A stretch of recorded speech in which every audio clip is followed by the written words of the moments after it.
ሰላም ውድ የ12ኛ ክፍል የ11ኛ ክፍል እንዲሁም የሪሚዲያል ተማሪዎች እንደምን አላችሁ? ዛሬ በ11ኛ ክፍል ሂስትሪ ቻፕተር 7 ተገናኝተናል። ይህ ቻፕተር ሪሚዲያል ላይ ቻፕተር 6 ይመስለኛል። ቻፕተር 6 ወይም ደግሞ ቻፕተር 5 ላይ ነው ያለው። ኢትዮጵያን ሂስትሪ ነው። እንደምታውቁት 11ኛ ክፍል ላይ ቻፕተር 1 እንዳለ አጠቃላይ ስለ ሂስትሪ ነው። ቻፕተር 2 ስለ ወርልድ አንሸንት ሂስትሪ ነው። ቻፕተር 3 የኢትዮጵያ የመጀመሪያው ሂስትሪ ነው፣ ወይም ደግሞ በሂስትሪ ትምህርት ላይ ስለ ኢትዮጵያ ታሪክ የምትባሩበት የመጀመሪያው ክፍል ቻፕተር 3 11ኛ ክፍል አክሱም፣ ዛጉዌን፣ ፑንትን፣ ዳማት ያየንበት ነበር። ሶ ዛሬ ቻፕተር 7 ላይ በኢትዮጵያ ሂስትሪ ተመልሰናል። እንግዲህ 11ዎችም 12ዎችም ሪሚዲያሎችም እንግዲህ ዛሬ ቻፕተር 7 ላይ የኢትዮጵያን ሂስትሪ እንመለሳለን። ታስታውሱ ከሆነ ቻፕተር 3 ላይ ምን ላይ ነበር ያቆም ነው? የዛጉዌ መንግስት ወደቀ። ማን መጣ? ይኩኖ አምላክ የሰለሞኒክ ዳይናስቲን ሪስቶር አደረገ የሚለው ላይ ነበር አለ ያቆም ነው። ሶ ይኸው ከሱ ጀምሮ ይኸው ከ13 ሴንቸሪ ከ1270 ወይም ከ13ኛው ክፍለ ዘመን አንስቶ እስከ 16ኛው ክፍለ ዘመን አጋማሽ ድረስ የነበረውን የኢትዮጵያን ታሪክ ደግሞ በዚህ በ11ኛ ክፍል ቻፕተር 7 ላይ እንማማራለን ማለት ነው። ሶ ስቴተስ፣ ፕሪንሲፓሊቲስ፣ ፖፑሌሽን ሙቭመንትስ ኤንድ ኢንተራክሽንስ ኢን ኢትዮጵያ ፍሮም 13 ሴንቸሪ አፕቱ ሚድ 16 ሴንቸሪ። አሪፍ ቆይታ እንደሚኖረን ተስፋ አደርጋለሁ። ይህንን ፕራይቬት ቱቶሪያል ሌሎች ተማሪዎችም እንዲያገኙ የበኩላችሁን አስተዋጽኦ ተወጡ። ወደ መጀመሪያው ርዕስ ስንሄድ ዘ ክርስቲያን ኪንግደም አንደር ዘ ሪስቶርድ ዊች ሰለሞኒክ ዳይናስቲ ፍሮም 1217 አፕቱ 1515 ከ1270 እስከ 1550 ድረስ ወይም እስከ 16ኛው ክፍለ ዘመን አጋማሽ ድረስ በሰለሞኒክ ዳይናስቲ ስር የነበረው ክርስቲያን ኪንግደም ምን ይመስል ነበር? መጀመሪያ ዘ ሪስቶሬሽንስ ኦፍ ሰለሞኒክ ዳይናስቲን እስኪ እንመልከት። ያው ከዚህ በፊት ቻፕተር 3 መጨረሻ ላይ ታሪኩን ስለነገርኳችሁ ኖርማል ነው፣ ታውቁታላችሁ። ዘ ዛጉዌ ዳይናስቲ ፌልድ ቱ ዘ ኦፖዚሽን ፍሮም ዘ ሃማራ ሪጅን ሊዲንግስ ቱ ዘ ራይዝ ኦፍ ዋት ሰለሞኒክ ዳይናስቲ ኢን 1217 አንደር ይኩኖ አምላክ 1270 ላይ ይኩኖ አምላክ ወደ በመምጣቱ ምክንያት እንዲሁም ደግሞ የዛጉዌ ዳይናስቲ ከአማራ አንዳንድ ክፍሎች በሚነሳበት ኦፖዚሽን ተቃውሞ ተቃርኖ ምክንያት የዛጉዌ ዳይናስቲ እየተራከመ መጥቶ በስተመጨረሻ ለይኩኖ አምላክ ፓወራቸውን ሊያስረክቡ ተገደዋል። ሂ ጀስቲፋይድ ሂዝ ሩል ባይ ክሌሚንግ ዲሰንት ፍሮም ኪንግ ሰለሞን ኤንድ ዘ ኩዊን ኦፍ ሼባ ስሩ ዘ ላስት አክሱሜት ኪንግ ዊች ኢዝ ድልናኦድ ይለናል። ከዛስ ይኩኖ አምላክ እንደምታውቁት ምን አደረገ ብያችሁ ነበር? የሱን ስልጣን ጀስቲፋይ ለማድረግ ወይም ደግሞ የሱን ፓወር ጀስቲፋይ ለማድረግ ምንን ተጠቀመ ብያችኋለሁ? የሰለሞን የዘር ግንድ ተጠቀመ። ሶ የንጉስ ሰለሞንና የንግስተ ሳባ ዘር ግንድ የሆነው ወይም የሰለሞን ስርወ መንግስት የሆነው የአክሱማውያን ስልጣኔና የአክሱማውያን ነገስታት የመጨረሻው ንጉስ ማን ነበር? ድልናውር ነበር አለ። የአክሱም የመጨረሻው ንጉስ ድልናውር ነበር። ማን? ዮዲት ጉዲት ይህንን ንጉስ አሸነፈችው፣ ጣለችው። ከዛ የዛጉዌ ስርወ መንግስት ደግሞ ስልጣኑን ያዘ አይደለ? ከድልናውር በኋላ የዛጉዌ ስርወ መንግስት ስልጣኑን ያዘ። የዛጉዌ ስርወ መንግስት ደግሞ የጎጃምና የአገውን እንትን ነበር፣ የአገው ስርወ መንግስት ነበር፣ የዘር ግንዱ ማለት ነው። ሶ ከድልናኦድ የመጣው ወይም ደግሞ ድልናኦር ላይ የተቋረጠው የንጉስ ሰለሞን ስርዓት እኔ ነኝ አለ። ወይም ደግሞ ያ ስርዓት የማስቀጥለው እኔ ነኝ፣ ምክንያቱም እኔ የንጉስ ሰለሞን ዘር ነኝ፣ የዛ ዘር ግንድ አለኝ በማለት በዚህ ጀስቲፋይ ያደረገ ማለት ነው። ዚስ ክሌም ሪከርድድ ኢን ዘ 14th ሴንቸሪ ቡክ ኦፍ ዋት ክብረ ነገስት ወይም ደግሞ ዘ ግሎሪ ኦፍ ኪንግስ ሌጂቲማይዘር ዘ ኒው ዳይናስቲ ዊች ሩልድ ኢትዮጵያን አንቲል 1974 ይለናል። ከዛስ ይህ ክሌም ደግሞ ወይም የዚህ የንጉስ ይኩኖ አምላክ ፍላጎት ወይም የኪንግ ይኩኖ አምላክ ጀስቲፊኬሽን በማን ሪከርድ ተደርጓል? 14ኛው ክፍለ ዘመን ላይ በተጻፈው ክብረ ነገስት በተሰኘው መጽሐፍ ላይ ተጽፏል። ሪከርድ ተደርጎ ተቀምጧል። ይህ ክብረ ነገስት ወይም ደግሞ ዘ ግሎሪ ኦፍ ኪንግ የተሰኘው በእንግሊዝኛ መጽሐፍ በዛ ወቅት ስለነበሩት ነገስታት የሚያወራ መጽሐፍ ነው እና ክብረ ነገስት ይባላል። ይህ መጽሐፍም እንግዲህ የዚህን የሰለሞን ስርወ መንግስት ከ1270 ጀምሮ ሌጂቲማይዝድ ሆኖ ወይም ደግሞ ህጋዊ ሆኖ በሌጀንድስ ኦፍ ኩዊን ሼባ አማካኝነት ሌጂቲማይዝድ ሆኖ እስከ 1974 ድረስ ወይም የአፄ ኃይለሥላሴ መንግስት ወርቆ የደርግ መንግስት ከመጣበት ጊዜ ድረስ ኢትዮጵያን እንዳስተዳደረ ማወቅ ይቻላል ማለት ነው። እሺ ሌላው ዘ ክርስቲያን ኪንግደም ካፒታል ሞቭድ ፍሮም ላሊበላ ቱ ሌክ ሃይቅ ኤንድ ሌተር ቱ ሻዋ ይለናል። ከዛም ያው በዛጉዌ ስርወ መንግስት ጊዜ ሲስተም ወይም ደግሞ የመንግስቱ ማና መቀመጫ የተነበረች ላሊበላ ላይ አይደለ? ላሊበላ ይኩኖ አምላክ ደግሞ ፓወሩን ሲቆጣጠር ይኩኖ አምላክ የተነሳው ከወሎ ነበር እንደምታውቁት። ሶ የመንግስቱ መቀመጫ ወዴት አመጣው? ከላሊበላ ወደ ሃይቅ አካባቢ አመጣው። ታውቁታላችሁ፣ ወሎ አካባቢ ሃይቅ የሚባለው ቦታ አለ። ሶ ወደ ሃይቅ አካባቢ አመጣው። ከዛም ደግሞ ከሃይቅም ደግሞ እንደገና ደግሞ ወደ ሸዋ መጥተዋል ማለት ነው። በማን ጊዜ? በአፄ ቴዎድሮስ ጊዜ። ሃይቨር ዘ ሞናርች አዶፕትድ ሲስተምስ ኦፍ ሮቪንግ ካፒታል ይለናል። ሮቪንግ ካፒታል ማለት ሞባይል ካፒታል ማለት ነው። ሞባይል ሞባይል ማለት ተንቀሳቃሽ ማለት ነው አይደለ? ስልክ ተንቀሳቃሽ ስልክ አይደለ ሞባይል የሚባለው? ሞባይል ማለት ተንቀሳቃሽ ማለት ነው። እና ብዙ ጊዜ ኢንትራንስ ላይ መጥቷል ይሄ ፓርት። ባይ ዘ ዌይ ይህ ቻፕተር ስለ ኢትዮጵያ ሂስትሪ ከሚያነሱ ቻፕተሮች ውስጥ አንዱ ሲሆን እና በጣም ብዙ ጥያቄ የሚወጣበትም ቻፕተር ነው። እሺ ይሄ በደንብ አድርጋችሁ ኢንትራንስ ኤግዛም ስትሰሩ ታዩታላችሁ። ያኔ ታመሰግኑኛላችሁ። ብዙ ኢንትራንስ ጥያቄ የሚወጣበት ነው። ከነዛም ውስጥ አንዷ ኮንሴፕት ይቺ ነች። እሺ መጀመሪያ ላይ ቅድም ስለ ሪስቶሬሽን ኦፍ ይኩኖ አምላክ አይተናል፣ ወይም ሰለሞን ዳይናስቲ አይተናል። እሱን ያዙት ምን እንደሆነና በምን ላይ ተመርኩዞ እንደሆነ። በምድር ጀስቲፋይ ያደረገው በሌጀንድስ ኦፍ ኩዊን ሼባ። ሌጀንድስ ኦፍ ኩዊን ሼባ የማንን ፓወር ነው ጀስቲፋይ ያደረገው? የይኩኖ አምላክን ሰለሞን ዳይናስቲ ሪስቶር ለማድረግ ጀስቲፋይ አድርጎለታል። ይሄ እንዳትረሱ። ከዛ ደግሞ ይችን ኮንሴፕት ያዟት። የክርስቲያን ኪንግ ደግሞ በሰሎሞን ዳይናስቲ ጊዜ ሞቫብል ካፒታል ወይም ደግሞ ሞባይል ካፒታል ወይም ሮቪንግ ካፒታል ይጠቀማሉ። ወይም አንድ ቦታ ፐርማነንት የሆነ ካፒታል አይደለም የሚጠቀሙት። አንድ ቦታ ያለ የመንግስት መቀመጫ አይደለም ያላቸው። ንጉሱ አንድ ከተማ ላይ ብቻ አይደለም ሆኖ የሚያስተዳድረው፣ ከከተማ ከተማ ሙቭ እያደረገ ነበር የሚያስተዳድረው። ሺፍት ዘ ሮያል ኮርትስ ቢትዊን ዲስትሪክትስ ኢን ዘ ኢስተርን ሸዋን ፕላቶስ ይለናል። በምስራቅ ሸዋ ፕላቶማ አካባቢዎች ላይ ምን ያደርግ ነበር? እንትሉን ቤተ መንግስታቸው ሙቭ እያደረጉ ነበር የሚያስተዳድሩት። ለምሳሌ የሆነ ወቅት ላይ መንዝ ላይ ከቆየ ከዛ ወደ ተጉለት ይሄዳል፣ ከዛ ወደ ደብረ ብርሃን ይሄዳል፣ ከዛ እንደገና ወደ ሌላ ክፍል ይሄዳል፣ ወደ ሸዋ ይመጣል እያለ ሙቭ እያደረገ ነበር የሚያስተዳድሩት። ዚስ ማርክድ ዘ ቢጊኒንግስ ኦፍ ኢትዮጵያንስ ሚዲቫል ፔሪድ ይለናል። ታዲያ ይህ ክፍለ ጊዜ እንደምታውቁት የኢትዮጵያ ዘመናዊ መካከለኛው ክፍለ ጊዜ ነው አይደል የሚባለው? ከ1270 ወይም የሰለሞኒክ ሥርወ መንግስት ከተጀመረበት ጊዜ አንስቶ እስከ 1855 ጊዜ ድረስ ምንድነው የሚባለው? የመካከለኛው ኢትዮጵያ ዘመን ይባላል። ቤዚክ ፊቸርስ ኦፍ ዘ ክርስቲያን ኪንግደም which is state structure, social stratification and ኢኮኖሚውን ደግሞ እንመለከተሽ። አሁን ፖለቲካል ፓወሩ በእንደዚህ አይነት መልኩ መጣ ካልን የነበረውን ኢኮኖሚክ እንዲሁም ደግሞ ሌሎች ስቴት ስትራክቸር እና ሶሻል ሲስተሙን ደግሞ ስንመለከት ቴሪቶሪያል ኤክስፓንሽኑን ስንመለከት ቢጊን ኢን ዘ early 14th century ይለናል። የክርስቲያን ኪንግደሙ ቴሪቶሪያቸውን ግዛታቸውን ማስፋፋት የጀመሩት 14ኛው ክፍለ ዘመን ላይ በማን ነው? በንጉስ አምደ ጽዮን ነው። በመካከለኛው ክፍለ ዘመን ዘ ሞስት ኤክስፓንሽኒስት ኪንግ ወይም ደግሞ ግዛት በማስፋፋት የሚታወቀው ንጉስ አጼ ኪንግ አምደ ጽዮን ይባላል። መቼ አልኳቸው? በሜዲቫል ፔሪድ። መቼ? 14ኛው ክፍለ ዘመን 14 አንስቶ እስከ 44 ድረስ ማለት ነው። ሁለተኛው ንጉስ ደግሞ ኢትዮጵያ ውስጥ ግዛት በማስፋፋት የሚታወቀው አጼ ሚኒሊክ ናቸው። አጼ ሚኒሊክ ደግሞ በዘመናዊ የኢትዮጵያ ታሪክ ውስጥ ዘ ሞስት ኤክስፓንሽኒስት ኪንግ ይባላሉ። በዘመናዊ የኢትዮጵያ ታሪክ ውስጥ በመካከለኛው ደግሞ አምደ ጽዮን ናቸው። ኢኒሺያሊ ሊሚትድ ቱ ዛጉዌ ስቴት ፖሰሽንስ ይለናል።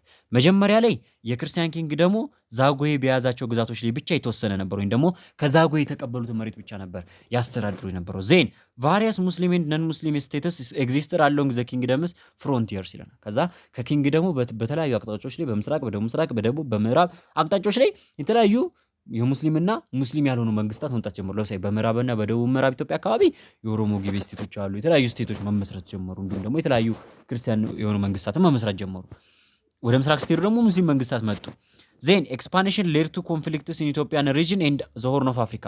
ከዛ የክርስቲያን ኪንግደም መንግስታት ይህንን ማለትም ግዛታቸውን ባለማስፋፋታቸው ወይም ደግሞ በዙሪያቸው ሌሎች ስቴቶች በመኖራቸው የሚገጥማቸውን ፖለቲካል፣ ሶሻል እንዲሁም ደግሞ ኢኮኖሚክ ዲስአድቫንቴጅ ለማስቀረት በማሰብ ምን ማድረግ ጀመሩ ማለት ነው? ከነዚህ አካላት ጋር ውጊያ በመግጠም ግዛቱን ማጠቃለል ጀመሩ። ይህን ደግሞ ማድረግ የጀመረው ማን ነው? ንጉስ አምደ ጽዮን ነው። ቸርች ኤክስፓንሽኑ ስንመለከት ዘ ኦርቶዶክስ ቸርች ወዝ ስታብሊሽድ ኢን ትግራይ፣ ዋግ፣ ላስታ፣ አንጎት ኤንድ አማሃራ ዱሪንግ ይኩኖ አምላክስ ሪጅን። በይኩኖ አምላክ ጊዜ አጼ ይኩኖ አምላክ ባይዜ በራሳቸው ስም ራሱ ቤተክርስቲያናት አሏቸው እና ትግራይ ውስጥ፣ ዋግ ውስጥ፣ ላስታ፣ አንጎት፣ አማሃራ እነዚህ አካባቢዎች ላይ በብዛት የኦርቶዶክስ ቸርቾች ናቸው ያሉት እና ፈርዘር ኤክስፓንደድ ኢንቱ ሸዋ። ከዛ በኋላስ ወደ ሸዋ መጣ። የክርስቲያን ኪንግደም ወደ ሸዋ መጣና ሸዋ ላይም የተለያዩ ቤተክርስቲያናትን መመስረት ጀመረ። ጎጃም ውስጥ፣ በገምድር፣ ጣና ሐይቅ አካባቢ እነዚህ አካባቢዎች ላይ እንዳለ የክርስቲያን የኦርቶዶክስ አብያተ ክርስቲያናት መገንባትና መስፋፋት ጀመሩ ማለት ነው። ኢኮኖሚክ ስትራክቸሩን ደግሞ ስንመለከት ኢኮኖሚ ቤዝድ ኦን ሚክስድ ፋርሚንግ ይለናል። ሚክስድ ፋርሚንግ ከተባላችሁ ምንድን ነው? የግብርናውንም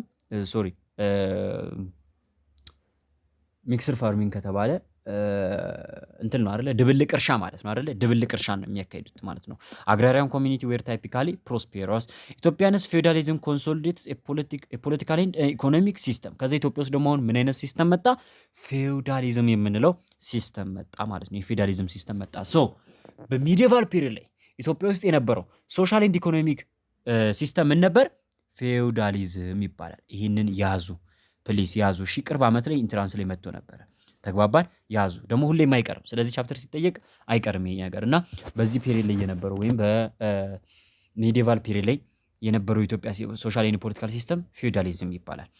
ኪንግ ግራንትድ ላንድ ቱ ኦፊሻልስ ኢን ኤክስቼንጅ ፎር ሚሊታሪ ኤንድ ኦር አድሚኒስትሬቲቭ ሰርቪስስ ይለናል።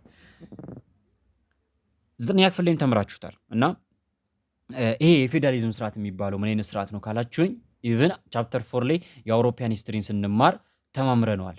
በአውሮፓያን ላይም ማለት ነው። ምንድን ነበር ይሄ? ነገስታቶች ምን አሏቸው? ኦፊሻሎችን ይመርጣሉ ወይም ደግሞ የግዛት አስተዳዳሪዎችን ይመርጣሉ። እነዚህ የግዛት አስተዳዳሪዎች ለነገስታቶቹ የጦር አገልግሎትና የአመራር ስርዓት አገልግሎት ያደርጋሉ። ወይም ደግሞ የአመራር ስርዓት ስላችሁ በጣም ሰፊ ግዛት ስላለው ንጉሱ ያንን ሰፊ ግዛት አንድ ቦታ ሆኖ መቆጣጠር ስለማይችል ኦፊሻሎችን ይሾምና ይሄንን ወረዳ ወይም ደግሞ ይሄንን ግዛት ነው የሚባለው በዛ ሰዓት ይሄን ግዛት አንተ ታስተዳድራለህ፣ ከዚህ ግዛት መልስ አንተኛውና አንተ እያሉ ይሾሟቸዋል። በዛ ያ የተሰጣቸው ግዛት ለነዚህ ኦፊሻሎች ምንድነው እንዲቆጣጠሩ ነው አይደል? ይሄ ምን ይባላል? አድሚኒስትሬቲቭ ሰርቪስ ይባላል። ለንጉሱ ምን ያደርጋሉ ማለት ያንን አካባቢ በመቆጣጠር የሱን የበላይነት እዛ አካባቢ ላይ ያስጠብቃሉ። ከዛስ እዛ አካባቢ ላይ እንደፈለጉ ማድረግ መብት ደግሞ ንጉሱ ይሰጣቸዋል። ምክንያቱም ያ መሬት የነሱ ነው በቃ ማለት ይቻላል፣ ያ ግዛት ማለት ነው። በዛ ግዛት ውስጥ 10 ገበሬ የሚሆን 20 ገበሬ የሚሆን ያሰማሩና ያንን መሬት እያሳረሱ እያለሙ ምን ያደርጋሉ? ይሰበስባሉ ገቢ፣ በቃ ባለሀብት ይሆናሉ። ተግባባን። ከዛ መንደር ውስጥ ደግሞ ወጣቶችን ይመለምላሉ ለጦር ሰራዊት የሚሆኑ ማለት ነው። ንጉሱ ውጊያ በሚገጥመው ጊዜ ቀጥታ አዋጅ ብቻ ነው የሚያስነግረው። ከዛስ እነዚህ ኦፊሻሎቹ ምን ያደርጋሉ ማለት ነው? ወታደር እየመለመሉ ለንጉሱ ይልካሉ ማለት ነው። ተግባባን። ይሄን አይነት አገልግሎት ለሱ ይሰጡታል። እሱ ደግሞ በምላሹ እነዛን ግዛቱ ይሰጣቸዋል ማለት ነው። ትሬድ ዲቨሎፕድ ሆኖ ነበር በዚህ ወቅት ላይ። ትሬዱን ስንመለከት ዘይላ ኢመርጅድ አስ ኤ ኪ ትሬድ ጌት ዌይ አፍተር ሚሊታሪ ኮንትሮልስ ኦፍ ሬጂዮናል ሱልጣኔትስ ይላል። የክርስቲያን ኪንግ ደግሞ የተለያዩ ሬጂዮናል ሱልጣኔቶችን በሚሊታሪ አሸንፎ ከተቆጣጠረ በኋላ ዘይላን ዋነኛ የንግድ መስመር አድርጎ ይጠቀም ነበር። ተግባባን። ለምን በፊት በላይ በሰሜን በኩል ምጽዋና አዶሊስ ነበሩ አይደለ? አዶሊስ በአረቦች ፈራረሰች። ከዛ ምጽዋ ነበረች። ምጽዋ ኦልሞስት እስከ እንትን ድረስ ነው አለ አገልግሎት የነበራት እስከ 19ኛው እስከ 20ኛው ክፍለ ዘመን ድረስ ኢትዮጵያ ምጽዋን ትጠቀም ነበር እና በዚህ ሰዓት ግን ዘይላ ነበረች ዋነኛው ትኩረት በምስራቅ በኩል ማለት ነው። ዘይላ ዘ ሜጀር ትሬድ አይተም ኢንክሉድ ይለናል። ዋነኞቹ የንግድ አይተሞች ደግሞ አይቮሪ፣ ጎልድ፣ ሲሪያልስ እና ፍሩቶችን ይነግዱ ነበር ኢትዮጵያ ነጋዴዎች። ትሬድ ኮንትሮል ሲግኒፊካንትሊ ባይ ሙስሊም መርቻንትስ ረቨኑ ፈንድድ ዘ ኪንግደምስ ይለናል። በዚህ ሰዓት የነበረው የንግድ እንቅስቃሴ ደግሞ ኦልሞስት ሙሉ በሙሉ ማለት በሚቻል ደረጃ በሙስሊሞች ቁጥጥር ውስጥ የነበረ ነበር፣ ወይም በሙስሊም ነጋዴዎች ቁጥጥር ውስጥ የነበረ ነበረ እና በተጨማሪ ደግሞ ከንግድ የሚገኘው ገቢ በጣም ከፍተኛ ነው። ኪንግደሙንም የሚያሳድግ ነበረ። ኢኮኖሚክ ኢንተርዲፔንደንሱን ደግሞ ስንመለከት ወይም ያለውን የኢኮኖሚ ኢንተርዲፔንደንስ ስንመለከት ትሬድ ፎስተርድ ኮኔክሽንስ ኤንድ ኢኮኖሚክ ኢንተርዲፔንደንስ አሞንግ ቫሪየስ ፒፕልስ ኤንድ ስቴትስ። ንግድ በዚህ ሰዓት ላይ የተለያዩ ህዝቦችን ከማገናኘት ባለፈ ህዝብ ከአንዱ ህዝብ ከሌላው ህዝብ ጋር እንዲደጋገፍ፣ አንዱ ስቴት በሌላው ስቴት ላይ ዲፔንድ እንዲሆን ኢንተርዲፔንደንስ እንዲሆን አድርጎ ነበር ማለት ነው። ትሬድ ሮውትስ ፋሲሊቴትድ ካልቸራል ኤክስቼንጅ በት ሊድስ ቱ ክላሽስ ኦቨር ትሬድ ሞኖፖላይዜሽን። ያው እንዳለው ሁሉም ስቴቶች ራሳቸውን እንዲችሉ ኢንተርዲፔንደንስ እንዲሆኑ እንዲደጋገፉ ቢያደርግም ግድ ነው። ሁሉም ራሱን የቻለ ስቴት ነው፣ ግን አንዱ ከአንዱ ጋር እየተጋገዘ መስራት አለበት ግዴታ ትሬዱን ማለት ነው። አለበለዚያ አንዱ መስመሩን ዘጋ ማለት ለሌላው አስቸጋሪ ነው። አንዱ በዚህ ንግድ ውስጥ አልሳተፍም አለ ማለት ለብዙዎች መንገድ ሊዘጋ ይችላል። የሲ ሶ ኢንተርዲፔንደንስ እንዲሆኑ አድርጓቸው ነበረ። ተግባባን። ኢንተርዲፔንደንስ እንዲሆኑ ማድረጉ ደግሞ በሰላም ብዙ ህዝቦች እንዲተዋወቁ፣ የአንዱ ስቴት ህዝቦች ከሌላው ስቴት ጋር፣ የአንዱ ካልቸር ከሌላው ካልቸር ጋር እንዲተዋወቅ እንዲሰራጭ አድርጎ ነበረ። ሶ ይሄ ካልቸራል ኤክስቼንጅ ደግሞ በኋላ ላይ ቀስ በቀስ ወደ ምን አመራ? ወደ ክላሽ አመራ። በእርግጥ ወደ ጸብ ያመራው ካልቸራል ኤክስቼንጁ አይደለም፣ ወይም ካልቸር መለዋወጣቸው አይደለም። ወደ ጸብ ያመራው ምንድነው? ትሬዱን በበላይነት የመቆጣጠር ሀሳብ ሲመጣ ነው። ነገስታት ትንሽ ጠገብ ሲሉ ይህንን ትርፍ ታዲያ ለምን ብቻዬን አልቆጣጠረውም የሚል የግለኝነት ስሜት ያመጣሉ። ይሄ የግለኝነት ስሜት ወይም ሞኖፖላይዝ የማድረግ ስሜት ደግሞ ወደ ግጭት ያመራል ማለት ነው። ፌዴራል አድሚኒስትሬሽንን ስንመለከት የፌዴራል ሲስተም ኢዝ ኖን አስ ኤ ገልት ሲስተም ወዝ ኢስታብሊሽድ ፎር ኢፌክቲቭ አድሚኒስትሬሽን ሲስተም ይለናል። ነገስታቶች ይህንን የፌዴራሊዝም ስርዓት ወይም ደግሞ የፌዴራል ሲስተምን ያመጡት ብቁ የሆነ የአመራር ስርዓት እንዲኖራቸው ነው፣ ወይም ደግሞ ያንን ግዛታቸውን በብቃት ለማስተዳደር ነው። ነግሬያቸዋለሁ ሲስተሙን አሁን እንዴት እንደሚያስተዳድሩ ማለት ነው። ይህም ሲስተም ምን ይባላል? ገልት ሲስተም ይባላል። ፌዴራሊዝም ምንለው ያው በእንግሊዝኛ ነው እንጂ በእኛ ገልት ሲስተም ይባላል። ኪንግስ ሜንቴንድ ሄሪተሪ ቺፍስ ኤንድ አፖይንትድ ኦፊሻልስ ቱ ኮሌክት ትሪቢዩት ፍሮም ሎካል ፒፕልስ ይለናል። ነገስታቶቹ ምን ይሾማሉ? በእያንዳንዱ ግዛቶች ላይ ሎካል ቺፎችን ይሾማሉ። እነዚህ ሎካል ቺፎች ደግሞ በዘር የሚተላለፍ ስልጣን ያላቸው። አንዱ ቺፍ ሲሞት በዛ ቦታ የሚተካው ንጉሱ ማንን ይተካል? የዛን ቺፍ ልጅ ነው የሚተካው። ይሲ ሶ ሄሪዲተሪ ቺፎችን ይተካሉ፣ ይሾማሉ። እነዚህ የተሾሙት ኦፊሻሎች እና ቺፎች ደግሞ ምንድነው የሚያደርጉት? ከዛ ከተሾሙበት አካባቢ ላይ ግብር ይሰበስባሉ። ለንጉሱ የሚያስፈልጉት ነገሮች እየሰበሰቡ ያቀርባሉ ማለት ነው። ባለገልት ይለናል። ባለገልት ማለት ማስሉ ታውቃላችሁ? ኢት ኢዝ ዘ ገልት ራይት ኦነር ይለናል። ይሄ የገልት መብት የተሰጠው ኦፊሻል ወይም ደግሞ ይሄ የገልት ሹመት የተሰጠው አካል የገልት ባለቤት የሆነው አካል ገልት ማለት ያ ግዛቱ ነው ወይም የተሰጠው ኤሪያ ማለት ነው። ሶ ያ መብት የተሰጠው አካል ወይም ደግሞ እዛ ቦታ ላይ የተሾመው ሰውዬ ምን ይባላል? ባለገልት ይሉታል። ሄልድማ መያዝ ነው። ሶ ይሄ ባለገልት ታዲያ ሄልድ ኢኮኖሚክ ኤንድ ፖለቲካል ፕሪቪሌጅስ ይለናል። ኢኮኖሚያዊና ፖለቲካዊ ጥቅማ ጥቅም አለው። ፖለቲካዊ ኦልሞስት ያን አካባቢ ያስተዳድራል። ኢኮኖሚካሊ ደግሞ ከዛ አካባቢ የሚገኙ ኢኮኖሚያዊ ጥቅማ ጥቅሞች ፕሮፊቶች የሱ ናቸው። ኢንክሉዲንግ ትሪቢዩት ኮሌክሽን ኤንድ ሎካል ጎቨርናንስ። ሎካል ጎቨርናንስ ኦልሞስት ፖለቲካል ፕሪቪሌጅ ነው። ያን አካባቢ ያስተዳድራል። ይሄ ፖለቲካል ጥቅሙ ነው። እንዲሁም ደግሞ ከዛ አካባቢ ላይ ግብር ይሰበስባል። ይሄ ደግሞ ኢኮኖሚያዊ ጥቅሙ ነው ማለት ነው። ሌላው ሞባይል ኮርት ያው ቅድም እንደጠቀስኳችሁ ነው። ምንድነው በዚህ ሰዓት የነበሩ ነገስታት እንዳለ ምርምር የሚጠቀሙት አንድ ቦታ ቋሚ የሆነ ከተማ ይዘው አያስተዳድሩም። ከከተማ ሙቭ እያደረጉ ነው የሚያስተዳድሩት። ዘ ኪንግደም ላክድ የፐርማነንት ካፒታል ዊች ኢዝ ኪንግስ ሙቭድ ቢትዊን ቴምፖራሪ ሮያል ኢንካምፕመንትስ ማለት ነው። እና ነገስታቶቹ ፐርማነንት የሆነ ካፒታል የላቸውም። ይሄን እንዳትረሱ። ኢንትራንስ ላይ እንዳልኳችሁ ቅድም ይጠየቃል። በተደጋጋሚ ዓመቶች ተጠይቋል። እና ለምንድን ነው ይላል አንዳንድ ዓመት ላይ ለምን ነበር የሜዲቫል ኪንግደም መንግስታት ምን የሚጠቀሙት ሞባይል ኮርትን የሚጠቀሙት ይላቸዋል። ተግባባን? ለምንድን ነው የሚጠቀሙት? እስኪ እንየው። ሪጅንስ ላይክ ሸዋ ወዝ ሰርቭድ አስ ቴምፖራሪ ሴንተርስ። ለምሳሌ እንደ ቴምፖራሪ ሴንተር ወይም ደግሞ እንደ ጊዜ ከተማ ከሚያገለግሉት ውስጥ የሸዋ ግዛቶች አንደኞቹ ናቸው። ዊዝ ዘ ሮያል ኮርትስ ሊቪንግ ኢን ዘ ቴንትስ ይለናል። እነዚህ ነገስታቶቹ ደግሞ ሮያል ኮርቱ ምንድን ነበር? ቴንት ነበረ። ሙቭመንትስ ወዝ ይለናል። ይኸው ምክንያቱ ነው። ሙቭመንትስ ወዝ ፓርትሊ ዱቱ ሰፕላይ ኒድስ ይለናል። የሚያስፈልጓቸውን ነገሮች ለማግኘት እንዲሁም ደግሞ ኮንትሮሊንግ ሪቤሊየንስ የሚነሱ ግጭቶችና ረብሾችን ለመቆጣጠር ሊዲንግ ቱ ሪሌቲቭሊ ፒስ ኢን ዘ ኤርሊ ሜዲየቫል ታይምስ ይለናል። አሁን በዛ ሰዓት ሞባይል የለ፣ በፈረሰኛ ነው መልእክት። ያ ሰውዬ ምናልባት መንገድ ላይ ሊጠለፍ ሊገደል ይችላል፣ መልእክቱ ላይ ደርስ ይችላል። ያን ሰፊ ግዛታችሁን ሙቭ እያደረጋችሁ ካላስተዳደራችሁ በስተቀር ያን ኢፌክቲቭሊ ጸጥ ረጭ አድርጋችሁ መግዛት ማስተዳደራችሁ። ስለዚህ የሚነሱ ጉርምርምታዎችን፣ ሽኩቻዎችን፣ የሚነሱ ሪቤሊዮኖችን ለመግታት ቶሎ ከስሩ እንትን ለማለት ተግባባን፣ ለመግታትና ጸጥ ለማስባል አንድ ቦታ ያለውን ሰፕላይ ከጨረሱ በኋላ ወደ ሌላ ቦታ ደግሞ ሙቭ ያደርጋሉ። የሰፕላይ ችግርም አይገጥማቸውም፣ የፖለቲካል ቻሌንጅ ችግር አይገጥማቸውም ማለት ነው። ሰም ኪንግስ ይለናል። አንዳንድ ነገስታት ግን ፐርማነንት ካፒታል ነበራቸው። ለምሳሌ ዘር ያዕቆብ እንመልከት። ንጉስ ዘር ያዕቆብ አቴምፕትድ ቱ ኢስታብሊሽ ሞር ፐርማነንት ሬዚደንስስ ፋውንዲንግ ዘ ታውንስ ኦፍ ደብረ ብርሃን። ደብረ ብርሃን የቆረቆራት የመሰረታት ማን ነው? ንጉስ ዘር ያዕቆብ ነው። እንደውም አጼ ዘር ያዕቆብ አለ አይደል? ሐውልታቸው ራሱ ደብረ ብርሃን ላይ አለ፣ ተተክሏል። አሁንም ድረስ ሐውልታቸው አለና ደብረ ብርሃንን የቆረቆሩት የመሰረቱት ማቸው አጼ ዘር ያዕቆብ ናቸውና ደብረ ብርሃን ሊሆነው ነበር ሲያስተዳድሩ የነበሩት። እሺ እንግዲህ የሰለሞኒክ ስርወ መንግስት ከተመሰረተ በኋላ ክርስቲያን ኪንግ ደግሞ ፖለቲካሊ ሶሻሊ እና ኢኮኖሚካል ሲስተም ይህ ነበር ካለን፣ አሁን ደግሞ ፓወር ስትራግል ኮንሶሊዴሽን ኤንድ ቴሪቶሪያል ኤንድ ሪሊጂየስ ኤክስፓንሽንስ ኦፍ ዘ ክርስቲያን ኪንግደም ደግሞ እንመልከት። አሁን ክርስቲያን ኪንግ ደግሞ ፓወር ስትራግል ነበረበት ወይም የስልጣን ሽኩቻዎች፣ ግጭቶች ነበሩበት። ፓወሩን ደግሞ ኮንሶሊዴት አድርጎ ለረጅም ጊዜ ቆይቷል። ተግባባን። ቴሪቶሪያል እና ሪሊጂየስ ኤክስፓንሽን ሲያደርግ ነበር። የኦርቶዶክስ ክርስቲያን እምነትን ሲያስፋፉ ነበር። የግዛት ማስፋፋት ስርዓት ነበራቸው። እነዚህን ጉዳዮች እንመልከት። አፍተር ይኩኖ አምላክስ ዲዝ ኢን 1285 ይለናል። ከ15 ዓመት ማስተዳደር በኋላ ይኩኖ አምላክ 1285 ሞተ።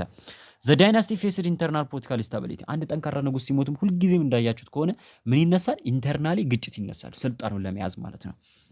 ኢንተንስ ፓወር ስትራግል አሞንግ ይኩኖ አምላክስ ዲሴንዳንትስ ሌድ ቱ 5 ሰክሰሲቭ ኪንግስ ቢትዊን 1294 አፕ ቱ 1299 ይለናል። አያችሁ፣ በ5 ዓመት ውስጥ ይኩኖ አምላክ ከሞተ በኋላ የይኩኖ አምላክን ስልጣን ለመያዝ በሚደረገው ስትራግል ውስጥ በ5 ዓመት ውስጥ 5 ተከታታይ ነገስታት ተቀያይረዋል። ሉክ አፍተር 1300 ይለናል። 1300 ግን አንድ ጠንካራ ንጉስ መጣ። ዘ ማውንቴን ፎርትረስ ኦፍ አምባጊሸን ዋዝ ክሪኤትድ ቱ ማኔጅ ሰክሰሽንስ ማለት ነው። የክርስቲያን ኪንግደም ነገስታት አንድ ውሳኔ ወሰኑ 1300 ላይ አምባጊሸን ላይ የንጉሳውያን ቤተሰቦች የሚታሰሩበት እስር ቤት ከፈቱ ወይም ደግሞ መሰረቱ። ምን ይባላል? ይሄ ሮያል ፕሪዝን ይባላል፣ አምባጊሸን ላይ ማለት ነው። ይሄም ኢንትራንስ ላይ ይጠየቃል። ይሄ የሮያል ፕሪዝኑ አምባገሻ ላይ የተመሰረተው ሮያል ፕሪዝን አላማው ምንድን ነበረ ነው? አላማው ምንድን ነበር? ቱ ሜንቴን ፒስ ኤንድ ቱ ይሄንን የፓወር ስትራግሉ ምን ለማድረግ ነበር? አቮይድ ለማድረግ ነበር። ቱ አቮይድ ዘ ፓወር ስትራግል ዊዚን ዘ ክርስቲያን ኪንግደም። ሶ ክርስቲያን ኪንግደም ውስጥ የነበረውን ይህን ፓወር ስትራግል ኢንተርናል ፓወር ስትራግሉን ምን ለማድረግ? ለማስቀረት ነበር። ሜል ዲሴንዳንትስ ኦፍ ይኩኖ አምላክ ኤክስክሉዲንግ ሂዝ ሰንስ ዌር አይሶሌትድ ኦን ዘ ማውንቴን ፎር ኤዱኬሽን ኤንድ ሜሪጅ ይለናል። ከዛስ ምን ተደረገ መሰላችሁ? የንጉስ ይኩኖ አምላክ የዘር ግንድ ያላቸው የእሱ ተከታዮች የሆኑ ማንን አስቀርቶ? ልጁን ብቻ አስቀርቶ። ለምን? ልጁ ንግስና ስለሚይዝ ማለት ነው። ሶ ልጁን አነገሱና ሌሎቹን ወንድ የእህት ልጆቹን የወንድ ልጆቹን የእሱ ምናምን ብቻ የወንድ ዘሮቹን እንዳለ ምን አደረጓቸው? ሰበሰቧቸውና የተወሰራቸው እዚህ አምባግሸን ተራራ ላይ ወስደው አጎሯቸው። በቃ እዛው ነው የሚማሩት፣ እዛው ነው የሚኖሩት፣ እዛው ነው የሚያገቡት። ተግባባን? ተገለሉ ማለት ነው። ዚስ ሲስተም ፕሮቴክተር ሎያል ዋሪየርስ ይለናል። ታዲያ ይህ ሲስተም ምን አደረገ? አሁን የእሱ ሰራዊት ወይም የንጉሱ ሰራዊት የይኩኖ አምላክ ልጅ ነግሷል አልኳችሁ። የእሱ ሰራዊት ምን አይልም ማለት ነው። በሌሎች አካላት ምን አይደረግም?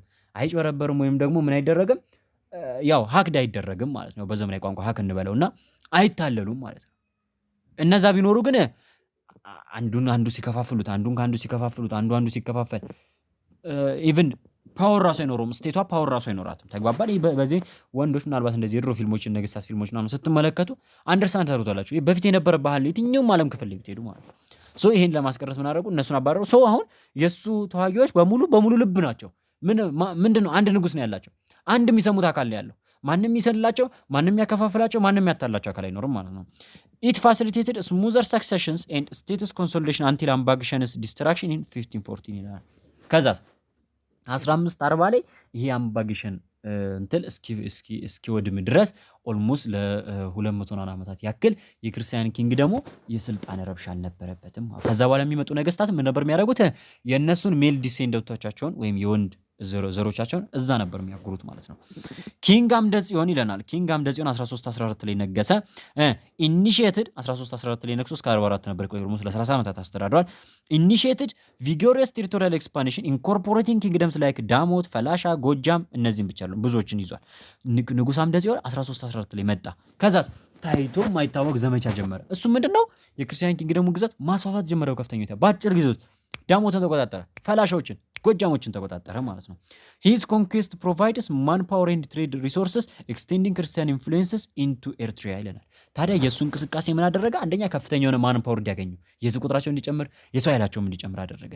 የትሬድ ሪሶርሶቹ እንዲቆጣጠሯቸው አደረገ። ተግባባን? የክርስቲያን ወይም ደግሞ የክርስቲያኒቲ ወይም ደግሞ የኦርቶዶክስ እምነትን ኢቨን እስከ ኤርትራ ድረስ ማስፋፋት ቻለ ማለት ነው። ዘ ሱልጣኔት ኦፍ ይፋት ፖስድ ሲግኒፊካንት ዱ ቱ ኢትስ ኮንትሮል ኦቨር ትሬድ ሮትስ። ከዛስ ለንጉስ አምደ ጽዮን አንድ ትልቅ እንቅርት መጣች። ማነች? የይፋት ስልጣኔ። ይፋት ዋነኛውን የንግድ መስመር በምስራቅ በኩል ያለውን የንግድ መስመር የዜሊያ ንግድ መስመር ተቆጣጥሯለች። ተግባባን? ሶ አምደ ጽዮንን መረበሽ ጀመረች። አምደ ጽዮን ስትራቴጂካሊ ኢኒሺየትድ ዋር አፍተር ዲፕሎማቲክ ኢንሲደንስ ኢን 1325 ይለናል። 1325 ላይ ዲፕሎማሲ የሆነ ግንኙነት ከይፋት ጋር አደረገ። አልሆነም። ከዛ በኋላ ምን አደረገ? ጦርነት ጀመረ እንደለመደው። ሪዛልቲንግ ኢን ኤ ሰርፕራይዝ አታክ ኢን 1328 ሊዲንግ ቱ ኤ ቪክቶሪየስ ኤንድ ፕለንደር ይለናል። ከዛ ይፋቶች ባልጠበቁበት ሁኔታ አምደ ጽዮን ስራውን ጀመረ። ሰርፕራይዝ አረጋቸው። 1328 ላይ ይፋቶች ባልጠበቁበት ሰዓት ወረራ አካሄደባቸው። ሰርፕራይዝ አረጋቸው። ያቺ ጠንካሯ ይፋት ስትሮንገስት የምትባለው የሙስሊም ሱልጣኔት ምን አለች? ተደመሰሰች። በማን? በአምደ ጽዮን አማካኝነት። ፎሎዊንግ ቪክተሪስ ይለናል። ከድሉ በኋላ አምደ ጽዮን ፌስድ ሪቤሊየን ፍሮም ዘ ሱልጣኔት ኦፍ ሃዲያ በት ሪስፖንድድ ዊዝ ሚሊታሪ ፎርስስ ሪዘርቲንግ ክርስቲያን ዶሚናንስ ይለናል። ከዛ ልክ ይፋትን ካሸነፈ በኋላ የሙስሊም ሱልጣኔቶች እንዳለ አምደ ጽዮን ፊታቸውን አዞሩ። ከዛ ሃዲያ ተነሳች።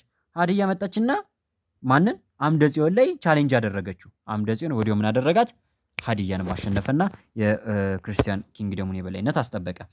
ዩናይትድ ፍሮንት ኦፍ ሙስሊም ሱልጣኔትስ ሌድ ባይ ኢፋት ወዝ አልቲሜትሊ ዲፊትድ ሪዲዩሲንግ ኢፋትስ ቱ ትሪቢዩተሪ ስታተስ ይለናል። ከዛ ኢፋት ደሞንም ያላቸውን አቅም እንደምን ማሰባሰቡና ተሸንፈው እጅ አልሰጡም። ተሰባሰቡና ሌሎች የሙስሊም ሱልጣኔቶችንም አንድ ላይ ያደረጉና ምን አደረጉ? አምደ ጽዮንን ድጋሚ ተዋጉት። ተሸነፉ። ኢፋት አይደለም አሁን እንደበፊቱ ሌሎችንም ልታቀናጅ ይቅርና አነስተኛ ትሪቢዩተሪ ስቴት ሆነች። ይኸውም የአምደ ጽዮን ገባሪ የግብር ስቴት ሆነች ወይም ደግሞ ገባሪ ስቴት ሆነች ማለት ነው።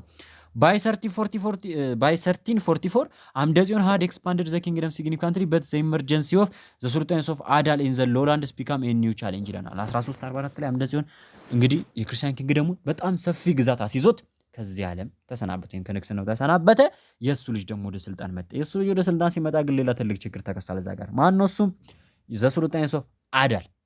አዳል አዲሱ የክርስቲያን ኪንግደም ብቻ ሳይሆን የኢትዮጵያ ቻሌንጅ ነው መጣ። ሱልጣን አህመድ ባድሊ ይለናል ኦፍ አዳል፣ የአዳል መሪ በወቅቱ ሱልጣን አህመድ ባድሊ ይባላል። ሌድ አን ኦፌንሲቭ አታክ አጋይንስት ዘ ክርስቲያን ኪንግደም በት ኢኒሻሊ ቪክቶሪየስ ዋዝ ፎሎድ ባይ ዲፊትስ ይለናል። መጀመሪያ ላይ ቢያሸንፍም ሱልጣን አህመድ ባድሊ በኋላ ላይ ግን ደስታው ብዙም አልቆየም፣ ወይም ድሉ ብዙም አልቆየም። የክርስቲያን ኪንግደሙ መልሶ አህመድ ባድሊን አሸነፈው። ዘ ክርስቲያን ኪንግደምስ ፓወር ቢገን ቱ ዌን ኢን ዘ ሌት 15th ሴንቸሪ ዊዝ ኢንተርናል ሪቮልትስ ኤንድ ፕሬዠርስ ፍሮም ዘ ሱልጣኔትስ ይለናል። ወይን ማለት እንግዲህ መዳከም ነው። እሺ ያዙት። አያችሁ በአንድ ቦታ ላይ እንግዲህ በጣም ብዙ እንግሊዝኛ ቃላት መጠቀም ይቻላል እና ባይዞ ለእንግሊዝኛ ክህሎታችሁና ፈተናችሁ የሚጠቅማችሁ እንደዚህ አይነት ነገር ነው። ስታነቡ የምታገኟቸውን አዳዲስ የእንግሊዝኛ ቃላቶች ያዟቸው። ሶ 15ኛው ክፍለ ዘመን አካባቢ ግን የክርስቲያን ኪንግደሙ እየተዳከመ መጣ። ኢንተርናሊ ወይም ደግሞ የክርስቲያን ኪንግደሙ ውስጥ ያለው የስልጣን ሽኩቻ፣ የስልጣን ረሃብ እንትኑን እያዳከመው መጣ፣ ኪንግደሙን እያዳከመው መጣ። ተግባባን። ከዛ በተጨማሪ ደግሞ ኢንተርናሉ ብቻ አይደለም። ኦልሬዲ የክርስቲያን ኪንግደሙ መጀመሪያም ትልቅ ችግር አለበት። ምሮሱ ከሱልጣኔቶቹ ጋር ትልቁ ውጊያ ውስጥ ነው ያለው። ተደጋጋሚ ቢያሸንፍም ግን አሁንም ሙስሊም ሱልጣኔቶቹ አሁንም አሉ። ሶ ከነሱ ጋር ያለበትን ችግር ሳይጨርስ ኢንተርናሊ ደግሞ መዳከም ጀመረ። ኪንግ በደ ማርያም ይለናል። ንጉስ በደ ማርያም ፌስር ሲግኒፊካንት ሚሊታሪ ሴት ባክስ ሊዲንግስ ቱ አዳልስ ሪሰርጀንስ አስ ሪጂናል ፓወር ይለናል። ንጉስ በደ ማርያም የመጀመሪያው በሙስሊም ሱልጣኔት የተሸነፈና ሪትሪት ያደረገው የክርስቲያን ኪንግደም ንጉስ ነውና ኪንግ በደ ማርያም የመጀመሪያውን የክርስቲያን ኪንግደሞችን የጦር ሽሽት አደረገ። የጦር ሽሽት ማለት ሙስሊም ሱልጣኔቱን መቋቋም አቅቶት ተሸንፎ መሸሽ ጀመረ። በይሳት የሙስሊም ሱልጣኔቱ ደግሞ ራሳቸውን የሚያረጉ እያጠናከሩና ሪጂናል ፓወር እያያዙ መጡ ማለት ነው። ዜን territorial expansion was accompanied by the spread of Christianity with monasteries established in newly incorporated territories ይለናል። እንግዲህ ክርስቲያን ኪንግ ደግሞ ግዛት ብቻ ነበር የሚያስፋፉት። ግዛታቸውን ሲያስፋፉ አዲስ በሚይዟቸው ግዛቶች ውስጥም ቤተክርስቲያናትን ይገነቡ ነበር። ኪንግ ሰፖርተር ቸርች ኮንስትራክሽን ይለናል። እያንዳንዱ የክርስቲያን ኪንግደም ነገስታት ደስ የሚለው ነገራቸው ምንድነው? ቤተክርስቲያናትን ይገነባሉ፣ አብያተ ክርስቲያናትን ያግዛሉ። ኤንድ ዘ ክለርጂ ፕሌድ ኤ ቫይታል ሮል ኢን ፕሮሞቲንግ ክርስቲያኒቲ ይለናል። የሃይማኖት አባቶች ወይም ደግሞ ካህናቶች ደግሞ የክርስትና እምነትን በማሳደግ በማስተዋወቅ ረገድ ደግሞ ትልቅ ሚና ይጫወታሉ።